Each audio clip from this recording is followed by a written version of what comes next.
silence in honor of our veterans, servicemen, and women, and those who have given the ultimate sacrifice.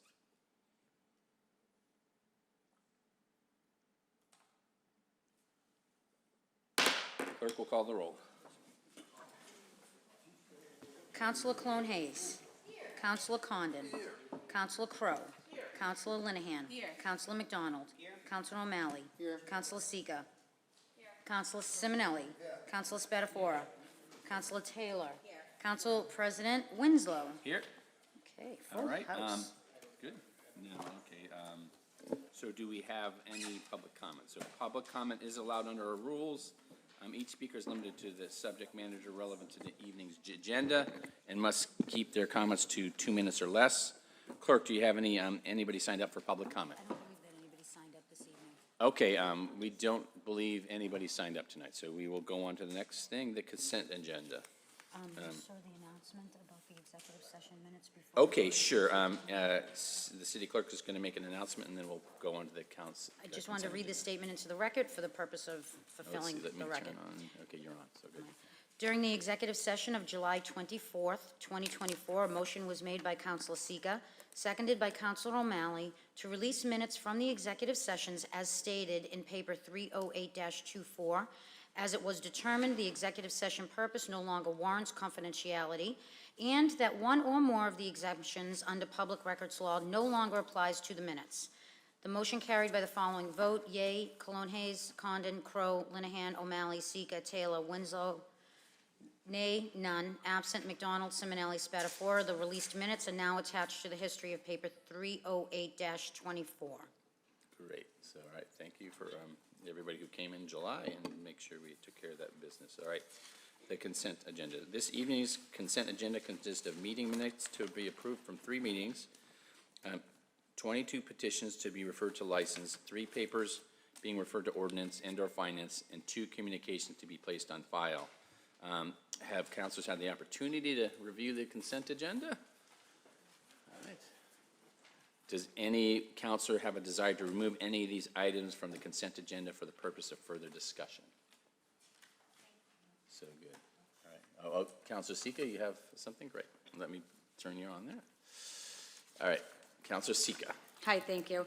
I am looking to remove paper 316-24. Okay, great.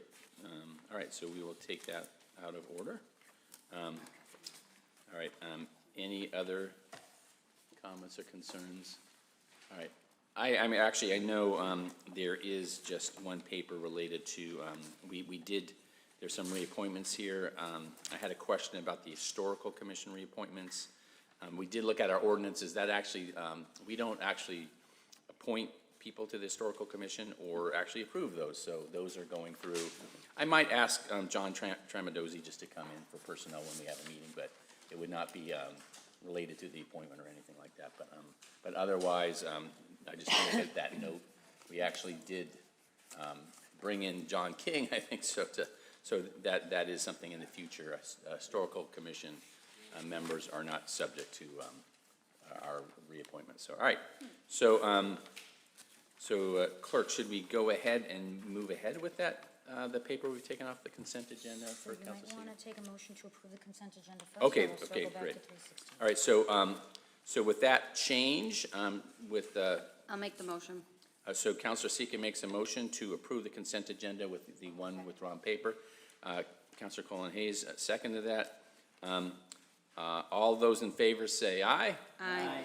Any opposed? Okay, the agenda is approved as changed, and then I guess should we go on to the license then? Why don't we just go Sure. right into that? So, all right. So paper 316-24 petition, Class 2, Maxima Auto Sales Corp., DBA Maxima Auto Sales 2, 77 Broadway, Malden, 69 cars. This is a transfer. This is a transfer, Okay, yes. so Councilor Sika for the paper and the Thank you. I was just hoping that we would be able to take this out of the consent agenda and vote for it on the floor this evening. Maxima Auto Sales is currently operating at 105 Broadway.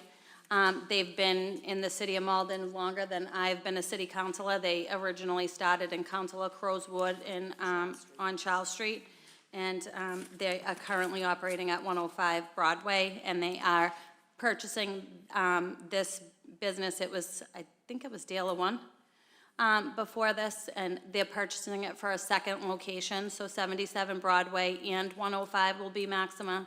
I don't see any issues. It's been a car dealer as long as I can remember, and they signed the lease, I think, the week after we went on recess back in June, so he's been paying for this location, and he hasn't been able to be doing business out of it. So the sooner I can get this approved for him, the faster he can get in there and start doing business out of that location as well. So I'm making a motion to grant this license on the floor this evening.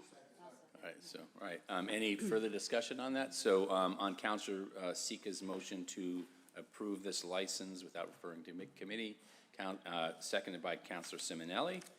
Clerk will call the roll. Or do we need to call it? Or just No. Or a voice vote? So all those in favor say aye. Aye. Any opposed? All right, so that license is approved. And then we can go on to the next order of Thank you. business. All right. We have motions, orders, and resolutions. Clerk, we have a resolve filed by That we Councilor do, Linehan. sir. Yes, indeed. Paper 338-24, resolved that it is the sense of the Malden City Council that staff from the Office of Strategic Planning and Community Development are invited to appear before the council to provide an update on changes in state law related to accessory dwelling unit zoning, including the expected local application of this new by right designation. Sponsor, Council Linehan. So let me get you up there, Councilor Linehan. Let's see. Okay. There you go. Oops. There you go, Councilor. Thank you, Mr. President. So I'm hoping this is pretty straightforward.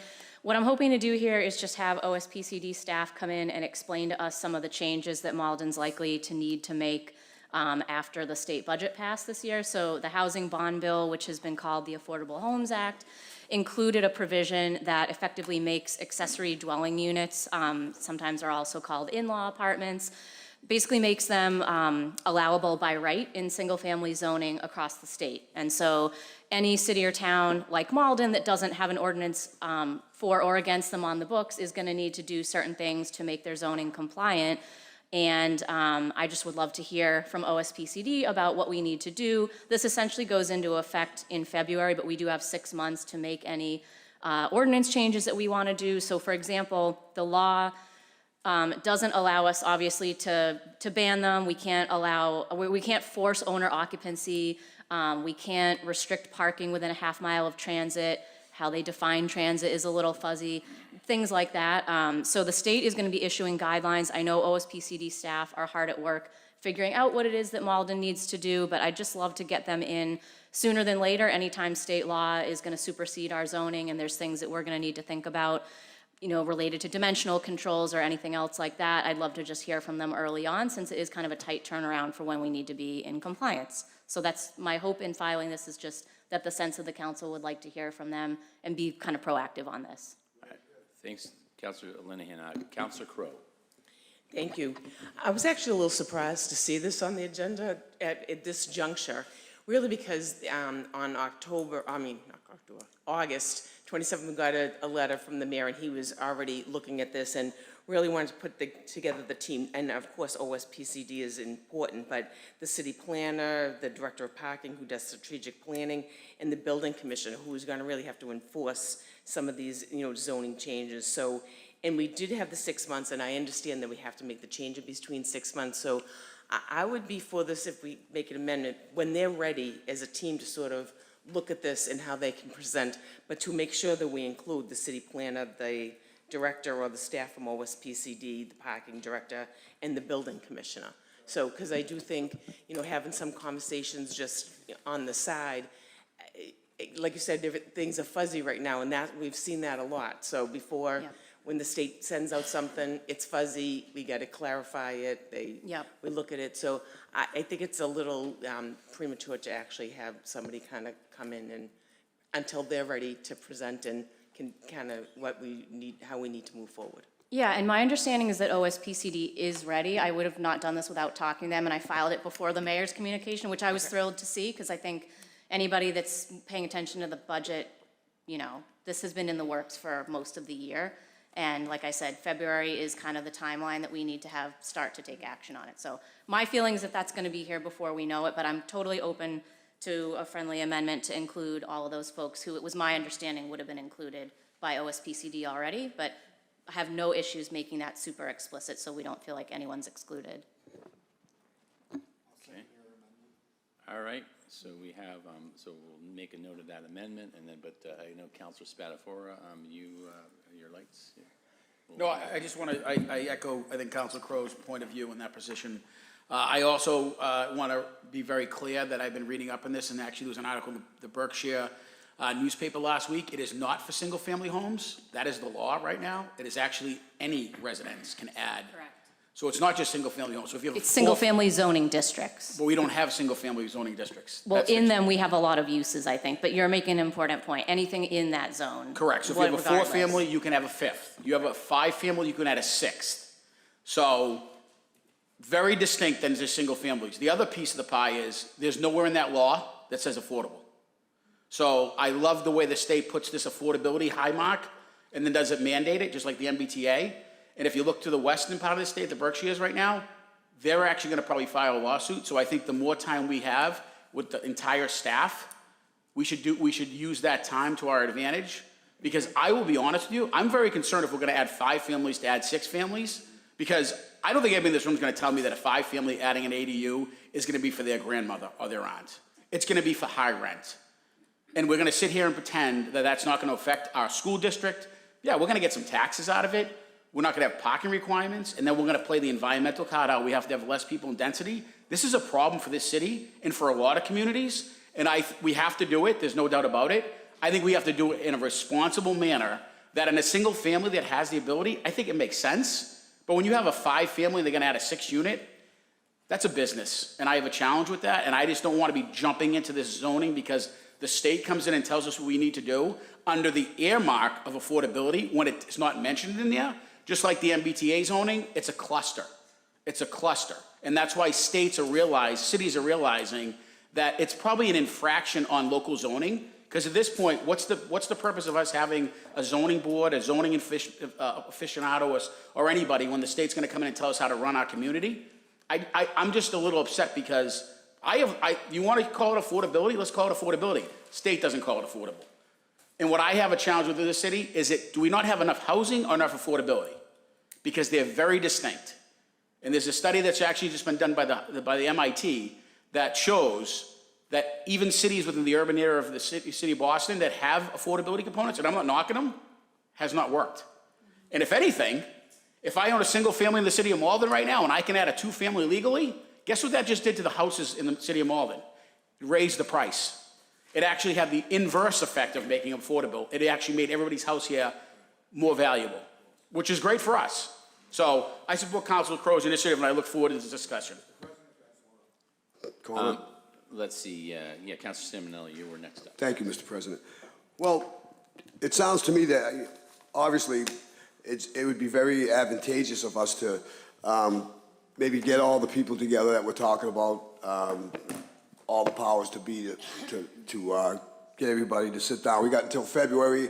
I suggest we kind of fast track it because that's something, that I've been talking to my constituency a lot this summer, and nobody has more affordable housing than my neighborhood, or I'd put my neighborhood up to any neighborhood in the city as far as affordability and absentee landlords I'm having a lot of issues with.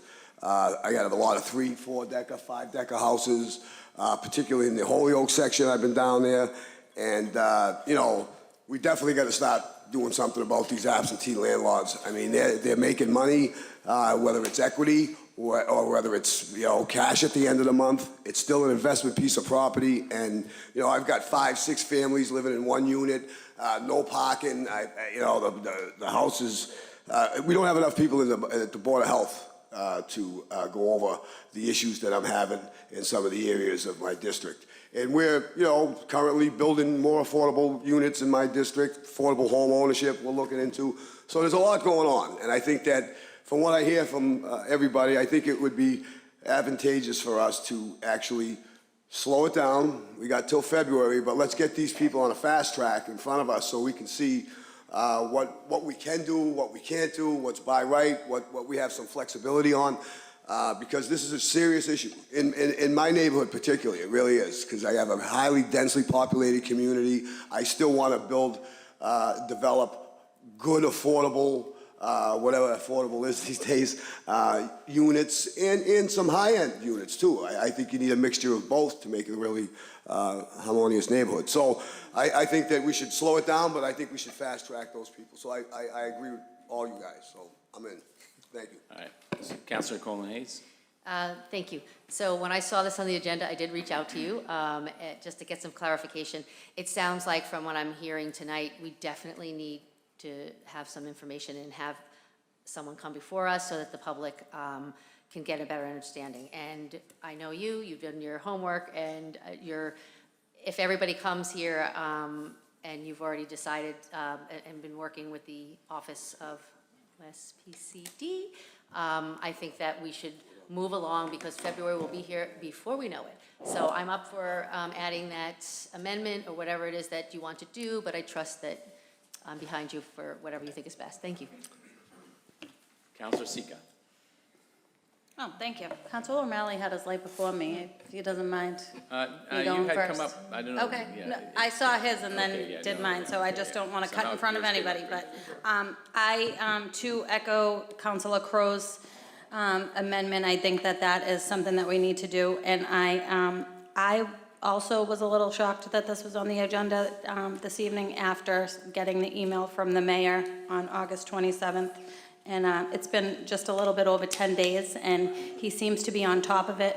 I think we should allow all those different departments and the Office of Strategic Planning and Development to kind of get a little meat and potatoes into this before they come before us. I think we're probably putting the cart before the horse if we have them in here anytime soon. I think we need to stay on top of it, but I think the mayor seems to be on top of it since he sent the email on the 27th. So I think we should allow them to do their due diligence with the zoning and all their stuff, and then come and present a package to us, you know, at a future time. Maybe we give them, you know, a certain amount of time, maybe like, you know, 6 weeks, 4 weeks, 6 weeks, or touch base at once a month on this issue because we don't have a lot of time, but it sounds like they're already working behind the scenes. I know I spoke to Nelson on Friday regarding this when I saw it on the agenda, and they're already thinking of ways. He was already on a call with the state, and when people were asking questions, they all had different answers. So I don't think anybody really knows what this whole ADU component is. I mean, I saw the breaking news on my news break while I was in Italy and sent the article to Craig, was like, the governor signs this thing, and I'm like, okay, what is this? So I think that we really need to take our time and make sure we do what we need to do, because Craig's right. A fifth family is not necessarily putting in an additional unit for their kids or their in-laws. It's probably somebody who doesn't live in the city who just wants to get another $2,500 a month in rent. So I think we need to make sure we get everything that we need to do, dot our i's and cross our t's, and make sure that we do what's best for the city of Malden and our residents, because I know in my neighborhood, if we add ADUs, then people are going to be able to do basement apartments and garage. I can't park now. It's going to be absolutely atrocious if we don't do what we need to do to make sure that our residents are safeguarded from potential things that could arise from adding these ADUs to our zoning. So, thank you. Councilor O'Malley? Thank you. Yeah, I do appreciate the work that the mayor's office is doing with the teams that Councilor Crowe and Councilor Linehan have kind of highlighted. Yeah, and I think it's also important for councilors to know that the rules are completely different if you're within a half mile of a public transit hub. So like Oak Grove or Malden Center. That's really going to heavily impact wards 2, wards 1, 4, and 3. Because, like, for instance, I don't think there's any additional parking requirements if you're within a half mile of the train. One of the things I would say is, as the team is working towards it, as I've had some discussions, I, as one of the wards that's the most heavily impacted, in talking to neighbors and others, I think that encouraging new housing in the existing structure of a home, whether that is legalizing in-law apartments or allowing, dormers for attics and stuff like that, is probably less invasive than, encouraging people to build out their garages, for instance, just because of the invasiveness of looking over into your neighbor's yard. So, as they're working on that, kind of figuring out how do we really incentivize things that are going to be less impactful for our already dense community, but also in compliance with the law. I don't think we're going to be able to prohibit people from turning their garages into houses. That's going to be allowed most likely by right. But if we can incentivize the type of development we want to see inside a structure, I would prefer to go that route if possible. Thank you. Thank you, Councilor O'Malley. Councilor McDonald. Yeah, thank you. I mean, I'm fine to support whatever modifications. I do think that, this dynamic whereby housing is such a huge issue around the Commonwealth, and that and cities and towns are in this just cycle of fights with the state, is what it's going to be like, because this is a collective action problem. We have a statewide, regional problem about housing, but the incentive for any individual government is different. But I really believe, as y'all have heard me say, that the price of housing is one of the biggest threats to the future of our community. So, when we get these things that come down from the state that are, of course, done with this huge broad brush, part of the problem that I have is that we are not clear about what we actually do want in ways to build housing in this city. So we end up having all these conversations about how technically can we reduce the impact and basically do as little as possible here, there, or the other. How do we manage this particular concern? How do we address all these small pieces? But I'm not always sure what the meat at the center is that we are hoping to drive towards.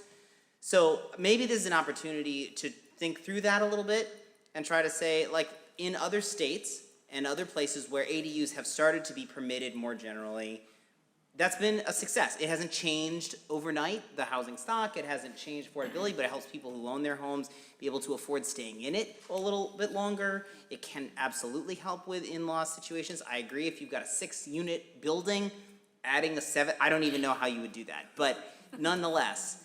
But I just want to say, you were picking up on this, Councilor O'Malley. I would love for us to have at least some kind of positive articulation about what we would like to see, and then key to that, as opposed to just trying to kind of cut and argue and tug about every, thing without a sense of what we're going for. To that end, we don't have to make this amendment, but I would love it to be at least reflected in the minutes. If OSPCD could also give us a sense of any other opportunities they see in the bill, there's a lot of money coming through this bill. Bonded money, money for smart growth districts, are there places where we could be bringing money in that would help address concerns, that would help ameliorate some of the impacts we know are going to be there? I would just love to know, what do they see that's really helpful, because it's a huge bag of stuff. So that's the comment I wanted to make. Thank you. Councilor Condon. Thank you, Mr. President. I'm pretty sure about 20 years ago, there was a bunch of people that were building their garages out because it was like 30% of the lot size, but we dropped it down to 20%. And that kind of put a halt to people looking to expand their garages because we knew they were using them for houses. So, there's a case where we jumped ahead of something that we should have, so. All right, I think it's great to educate ourselves early here. This is gonna be, we can already hear in the council, there's a lot of different views. The sooner we get a good update on just the basics of the law. I did speak to the mayor this morning about this, and it's fully acknowledged that we're not expecting them to come next week, but I'm not expecting them to come the first time with a whole package of proposals.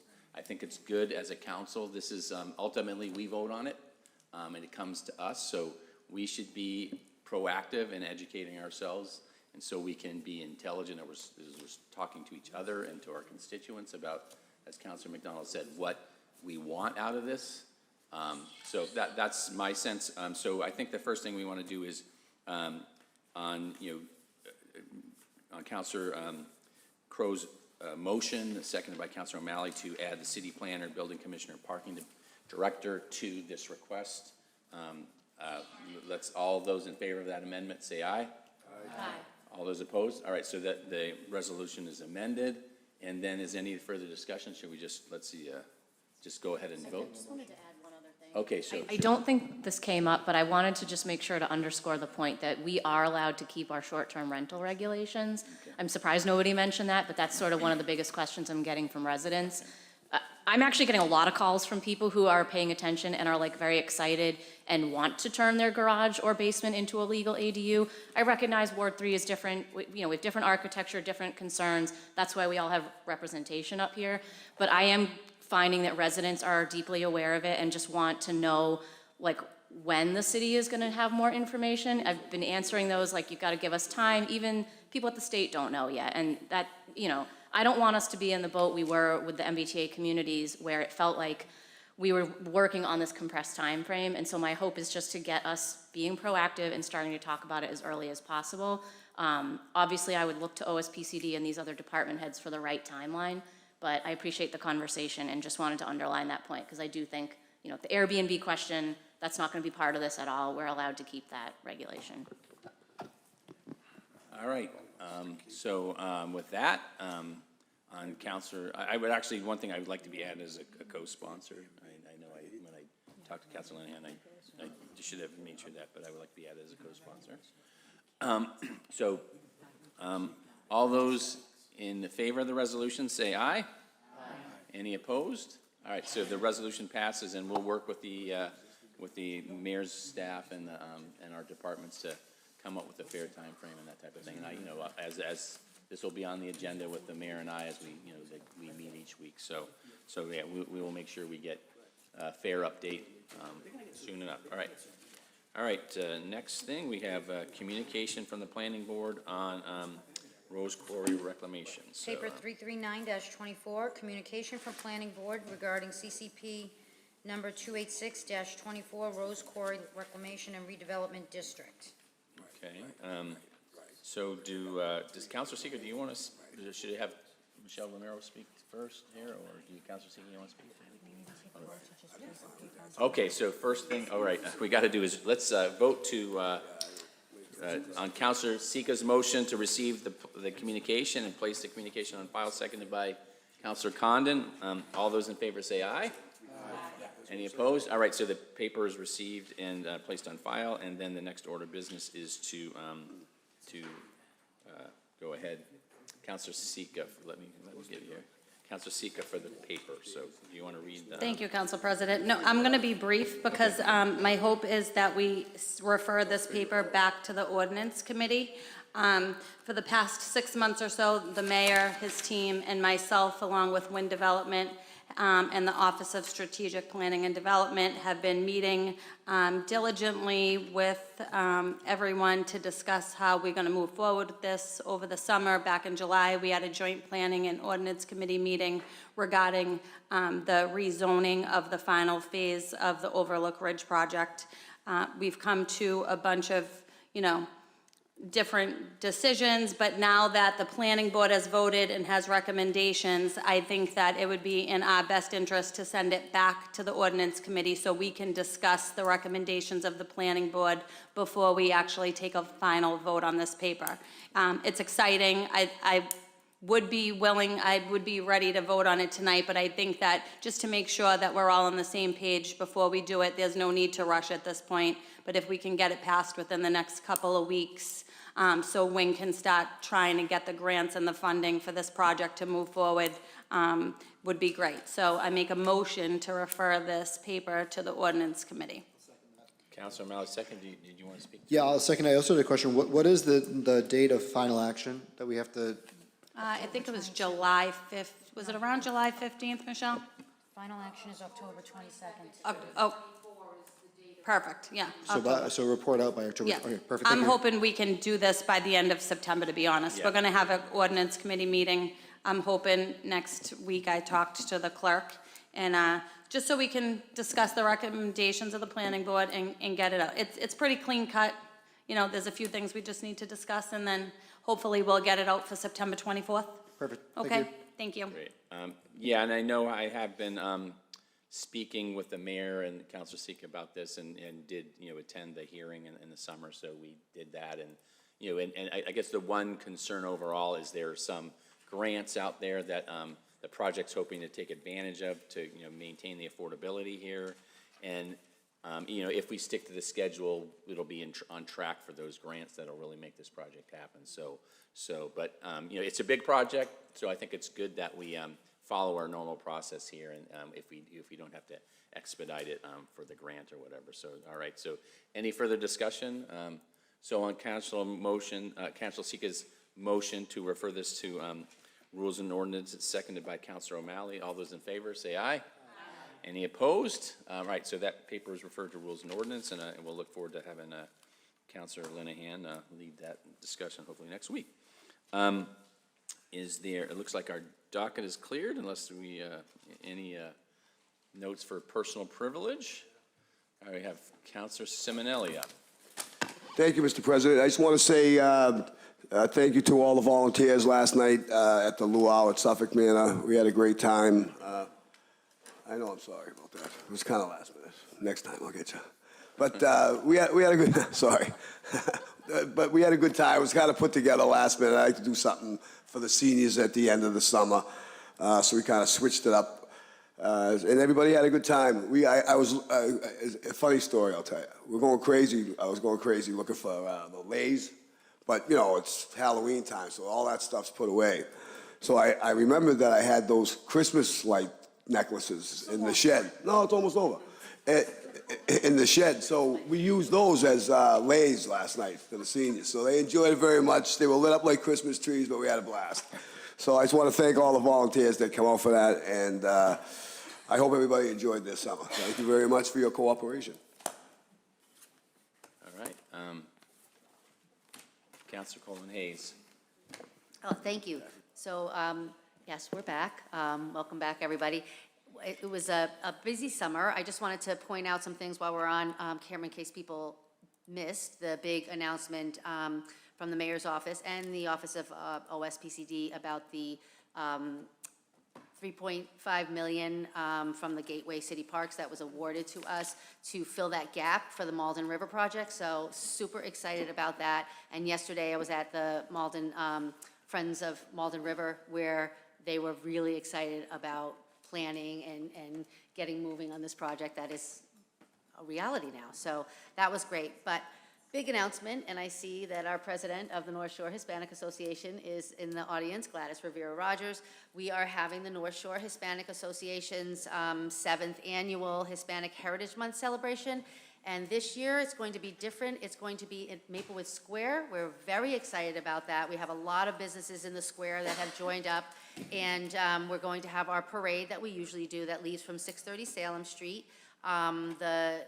The Malden Housing Authority is very excited because some of the seniors are going to be there, and so anyone who wants to join that part starts at 11:30 at the 630 Salem, dressed in your traditional wear, whatever you'd like to do to celebrate this month. Walk out into the square for the beginning of the festival, which will go from 12 to 3.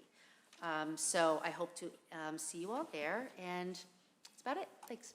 All right, then Councilor McDonald.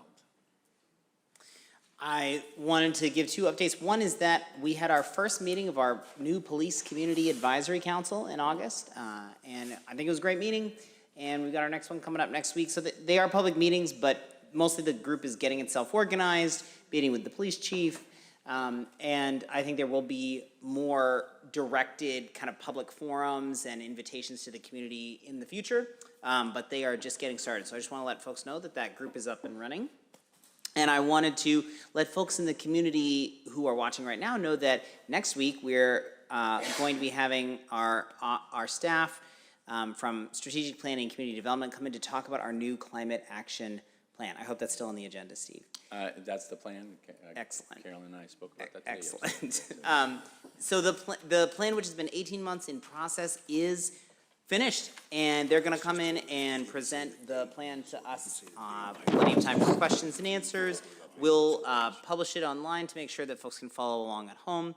And so tune in at 7 p.m. next Tuesday, September 17th, to hear about the incredible work of our staff and the input from thousands of folks across the community about our new climate action plan. Very excited. See you then.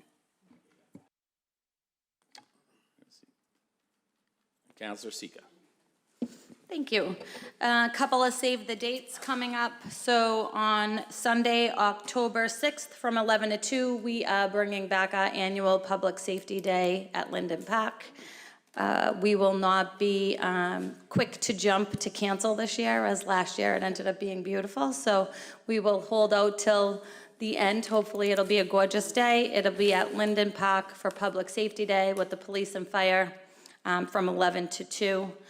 And then this year, Councilor Spatafora and I have decided to do a little something different for a kind of like a Halloween type of event. And we are partnering up with our composting company, Black Earth.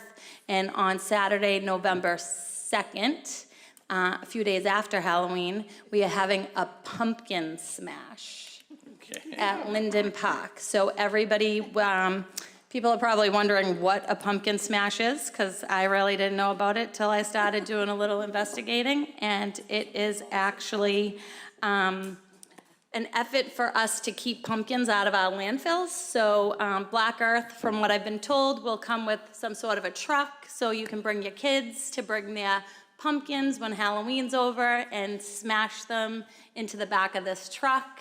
It sounds like a lot of fun and right up Councilor Spatafora and I's alley. So we're looking forward to our first ever and hopefully annual pumpkin smash with Black Earth Composting. Rebecca has been amazing out of the mayor's office, helping us get it all organized, and we will be having a flyer shortly for that event. But save the dates for Sunday, October 6th for Public Safety Day, and Saturday, November 2nd for our first ever pumpkin smash. So it ought to be a good time. Thank you. All right, Councilor O'Malley. Thank you very much. I just wanted to thank everyone that was able to attend our unveiling of a new public art sculpture today at Quartermilly Park by the post office. I want to thank Mayor Christensen and Maria Louise for your support making this happen. Chuck Rannigan and Nick Pernice from the procurement department helped acquire it. Bob Knox, Joe Levine, and Kevin Duffy. Everyone it was really a team effort to make this happen. It was kind of pulled together very quickly, and I do appreciate everyone coming together to make that happen. Last but not least, the artist, his name is Dale Rogers. He's local, based out of Haverhill. He's a welder by trade, and he specializes in geometric metal shapes. He was able to install it today and kind of talk more about his methodology and his art. Really want to thank Councilor Taylor, Councilor Linehan, and Councilor McDonald for coming out. If you haven't went to see it, it's an owl.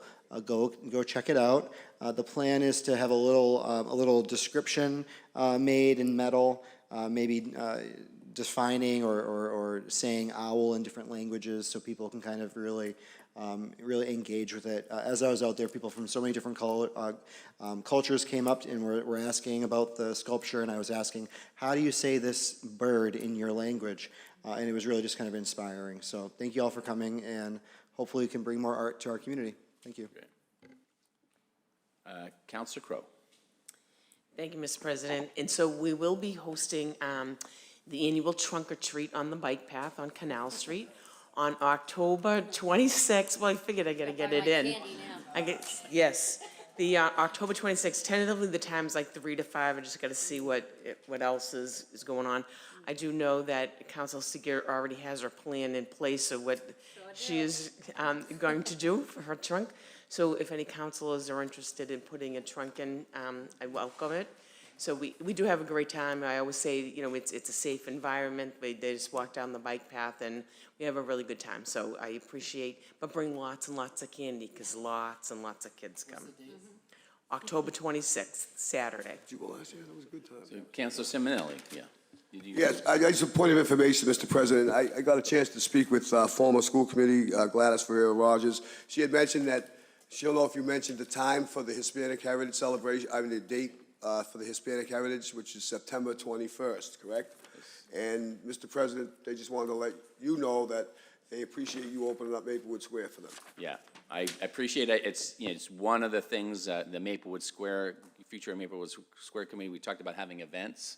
So it's nice. I'm hoping that we have Maplewood Fest as an anchor in the springtime, and then the Hispanic Festival in the future in the fall. So it's a kind of a great thing that it's a great space to have festivals, and especially with the huge amount of Latin businesses, in the square. I think it's a really perfect spot, so looking forward to that partnership continuing.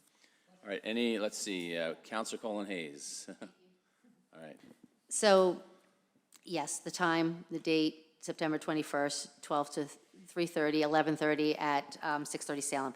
But I did hit the mic to say I forgot to talk about the Fuji plant swap. So we're doing another plant swap. But those of you remember, Fuji have done plant swaps in the spring for like 15 years. And this time we're going to do one in the fall. So we're going to do it at Quartermilly Park because we thought our partners were with Malden Pride and Malden Grows, that bringing attention to that little garden area in Quartermilly and helping to clean up maybe we're there would be great. So it is Saturday, September 28th, 10:30 to 12:30. It's fast. It's a great event because it's fast, and you bring your plants that maybe you have in your garden and you swap. It's free. You swap and you go home with something different for your garden. My entire garden has been made up over plants I got in the plant swap because they're native and they're easy to grow here, and it's a great time. So we're bringing it back. So hope to see you there. Thanks. Great, excellent. All right, looks like it's for me. So a few things. I just want to first talk a little bit about some road safety issues.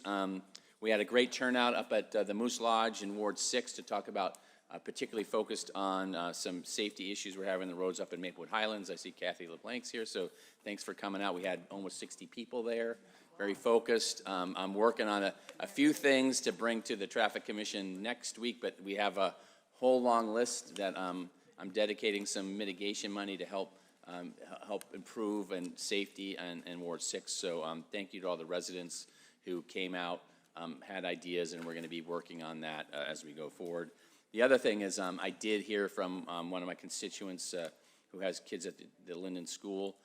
School has started, and unfortunately one of the crossing guards today was hit by Linden School. I don't have all the information, but that's we need to know with school starting, people need to be, I don't know if Councilor Taylor knows anything about it, but okay, good. So wake and alert, but well, okay, well, good. So it's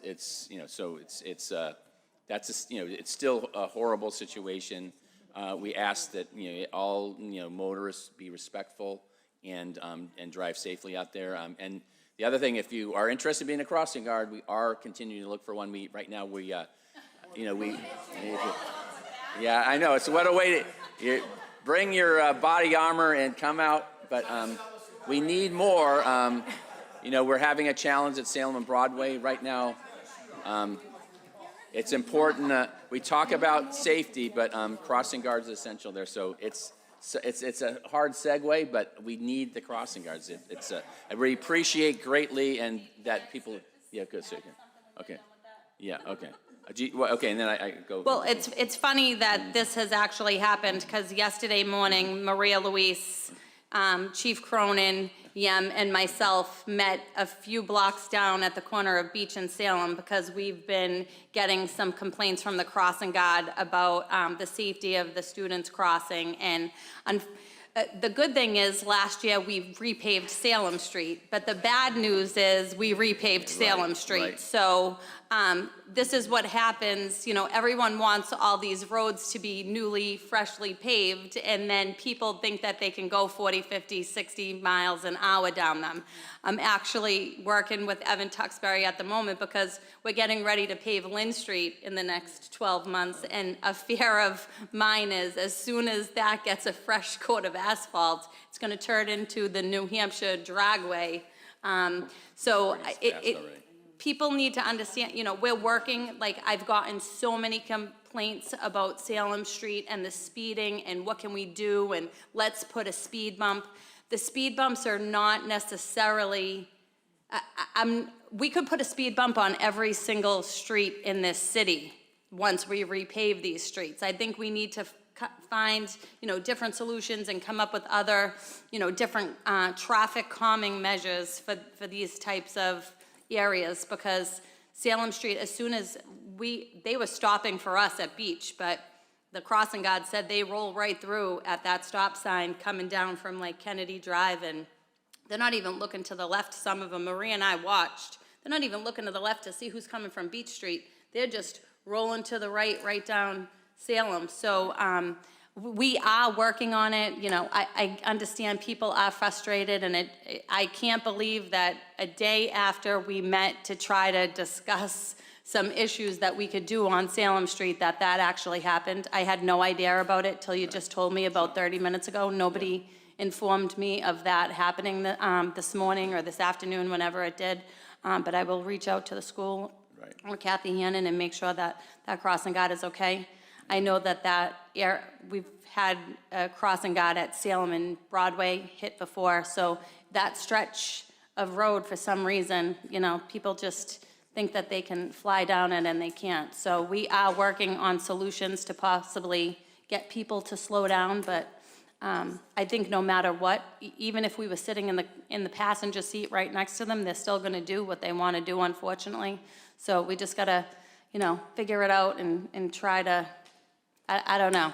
Yeah. I'll be on the phone tomorrow morning now that I know this happened, so thank you for letting me know. Thank you, Councilor Seeger. Yeah, no, it is, you know, keeping our students safe, getting to school is such a critical thing, and that we really appreciate the work of, you know, we have 50-odd crossing guards across the city here that are doing this, and, you know, we really do honor them, and Carol Ann actually made a note that you can actually get a twofer as a crossing guard. You can be a poll worker, because usually the schools are closed on election day, so you can get a little extra money there to be a crossing guard. So definitely something, you know, we need to work on, and you know, around our schools is very important. So so that's a couple things there. And just be aware. So a couple things.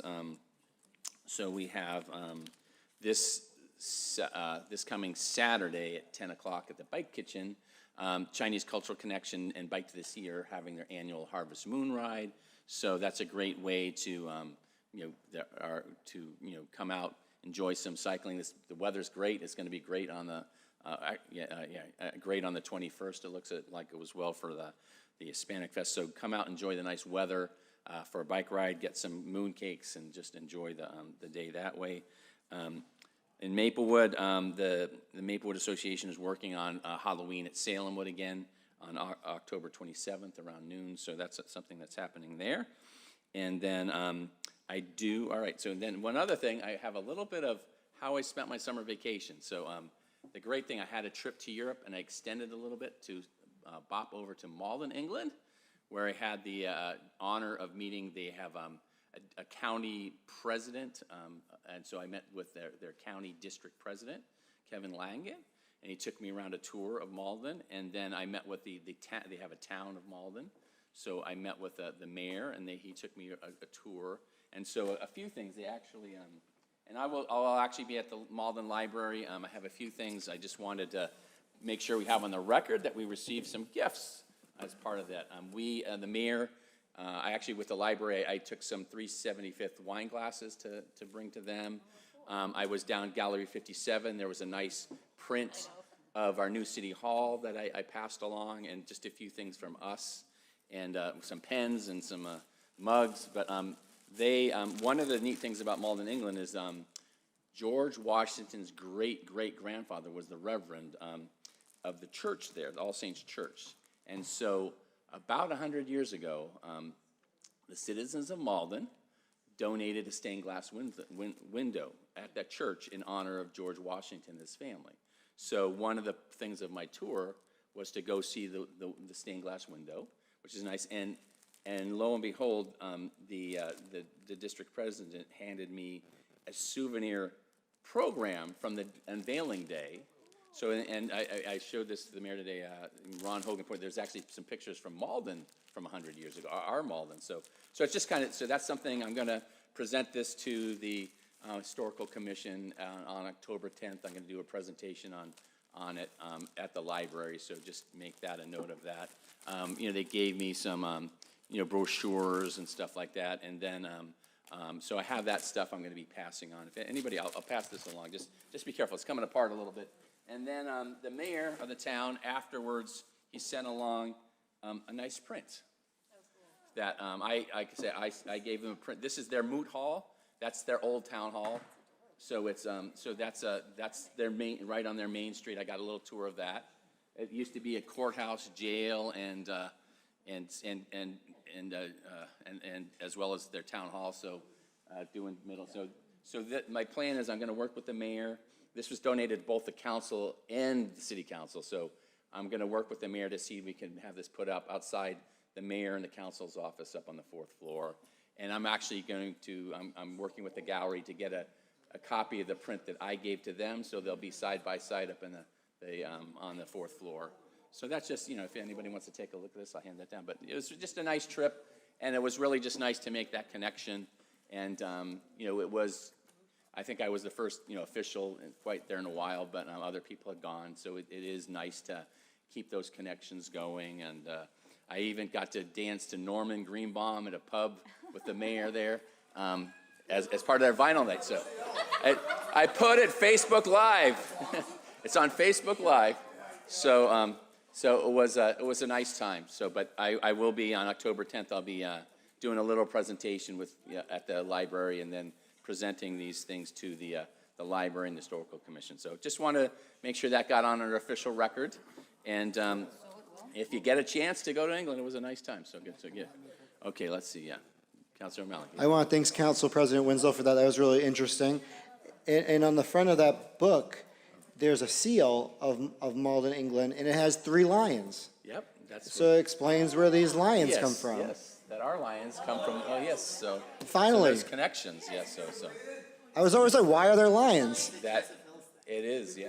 So we do have those connections, and it is you know, so it's an interesting place. Okay, and they actually Massachusetts to Malden, England. what Us sending it to them. yeah. So the city of yeah. But it was their seal to begin with. So Yeah. okay. So but yeah. So okay. Anyway, all right. So that's just that. I can pass this down, and then we can take a. Unless anybody has anything else to add, we can. I'll entertain a motion to adjourn.